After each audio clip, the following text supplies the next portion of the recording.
ভারতের রাজনৈতিক ইতিহাসে নেহরুর পর টানা তৃতীয় দফা প্রধানমন্ত্রী হিসেবে দায়িত্ব নিলেন নরেন্দ্র মোদী। ভারতীয়দের একাংশের মতে মোদীর কট্টর হিন্দুত্ববাদী এজেন্ডা উস্কে দিয়েছে বিভক্তির রাজনীতি।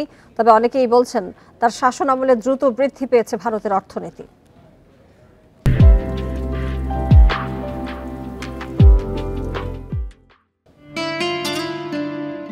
1950 সালে ভারতের পশ্চিমাঞ্চলীয় রাজ্য গুজরাটে জন্ম নরেন্দ্র মোদীর। 1971 সালে বাংলাদেশের মুক্তিযুদ্ধের পর মাত্র 21 বছর বয়সে বিজেপির আদর্শিক অভিভাবক আরএসএসে যোগ দেন তিনি। 1985 সালে মোদী যোগ দেন বিজেপিতে।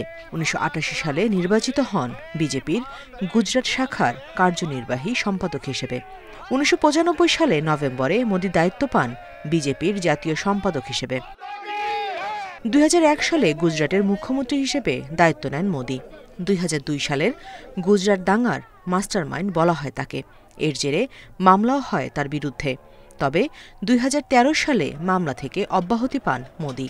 2001 থেকে 2014 সাল পর্যন্ত 4 দফা গুজরাটের মুখ্যমন্ত্রীর দায়িত্ব পালন করেন নরেন্দ্র মোদী। 2014 সালে মোদীর নেতৃত্বে একক সংখ্যাগরিষ্ঠতা নিয়ে সরকার গঠন করে বিজেপি। 2019 সালেও বিপুল ভোটে জয় পায় মোদীর দল। এবারের জয়ের মধ্য দিয়ে টানা তৃতীয় মেয়াদে সরকার গঠন করতে যাচ্ছেন নরেন্দ্র মোদী। ভারতের রাজনৈতিক ইতিহাসে নেহরুর পর টানা তৃতীয় দফা প্রধানমন্ত্রী তিনি। Nusrat Serin, independent news.